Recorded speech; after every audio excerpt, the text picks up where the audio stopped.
Halo, Assalamualaikum warahmatullahi wabarakatuh. Saya Anissa Rahmawati, NIM 44 2020 005. Di sini saya akan menjelaskan tentang Annelida. Annelida adalah filum luas yang terdiri dari cacing bersegmen dengan sekitar 15.000 spesies modern, antara lain cacing tanah, pacet, dan lintah. Filum ini ditemukan di sebagian besar lingkungan basah seperti air tawar dan air laut. Panjang anggotanya mulai dari di bawah 1 mm sampai 3 mm. Selanjutnya, reproduksi Annelida.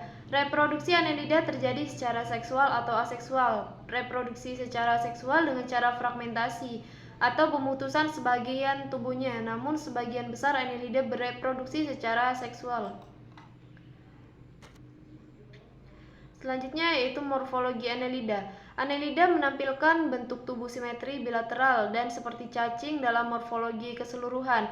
Annelida memiliki rancangan tubuh tersegmentasi atau beruas-ruas, di mana fitur morfologi internal dari eksternal yang berulang di setiap segmen tubuh. Metameris memungkinkan hewan untuk menjadi lebih besar dengan menambahkan kompartemen sambil membuat gerakan mereka lebih efisien.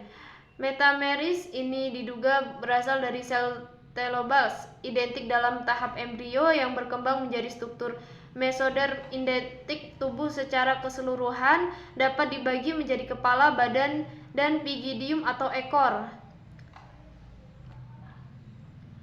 Selanjutnya yaitu anatomi Annelida. Annelida sering disebut sebagai cacing tersegmentasi karena mereka memiliki segmentasi sejati tubuh mereka dengan fitur morfologi baik internal maupun eksternal berulang di setiap segmen tubuh. Citelium adalah struktur pada bagian anterior dan cacing yang menghasilkan lendir untuk membantu dalam transfer sperma dari satu cacing ke yang lain, tetapi juga membentuk kepompong di mana pembuahan terjadi. Sebagian besar Annelida memiliki ekstensi mirip rambut. Chitinous di setiap segmen disebut catae yang tertambat pada epidermis. Meskipun jumlah dan ukuran catae dapat bervariasi pada kelas yang berbeda. Annelida memiliki sistem peredaran darah tertutup, tidak memiliki sistem pernapasan yang berkembang dengan baik, namun memiliki sistem saraf berkembang dengan baik. Annelida dapat memiliki bentuk jantan yang berbeda dengan bentuk betina atau menjadi hermaprodit atau memiliki baik organ reproduksi jantan dan betina. Cacing tanah hermaprodit dapat membuahi diri tetapi lebih memilih untuk ventilasi silang jika memungkinkan. Cara makan Annelida.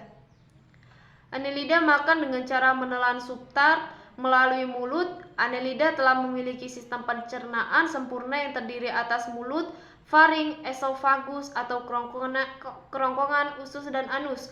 Mulut juga dilengkapi gigi kitin yang berada di ujung depan, sedangkan anus berada di ujung belakang. Selanjutnya yaitu taksonomi Annelida. Annelida terdiri dari lebih dari 15.000 spesies cacing tersegmentasi. Sebagian besar individu dikelompokkan dalam kelas Polychaeta. Dalam hal penampilan, mereka cukup heterogen. Beberapa dapat dianggap aneh di bawah konsepsi populer, sementara yang lain anggun, halus, dan berwarna-warni. Dalam taksonomi saat ini, Annelida termasuk Pogonophore dan cacing sisa. Sebelumnya organisme ini dikelompokkan dalam filum Pogonopora atau dikelompokkan dalam filum yang berbeda, Pogonopora dan Vestimentifera.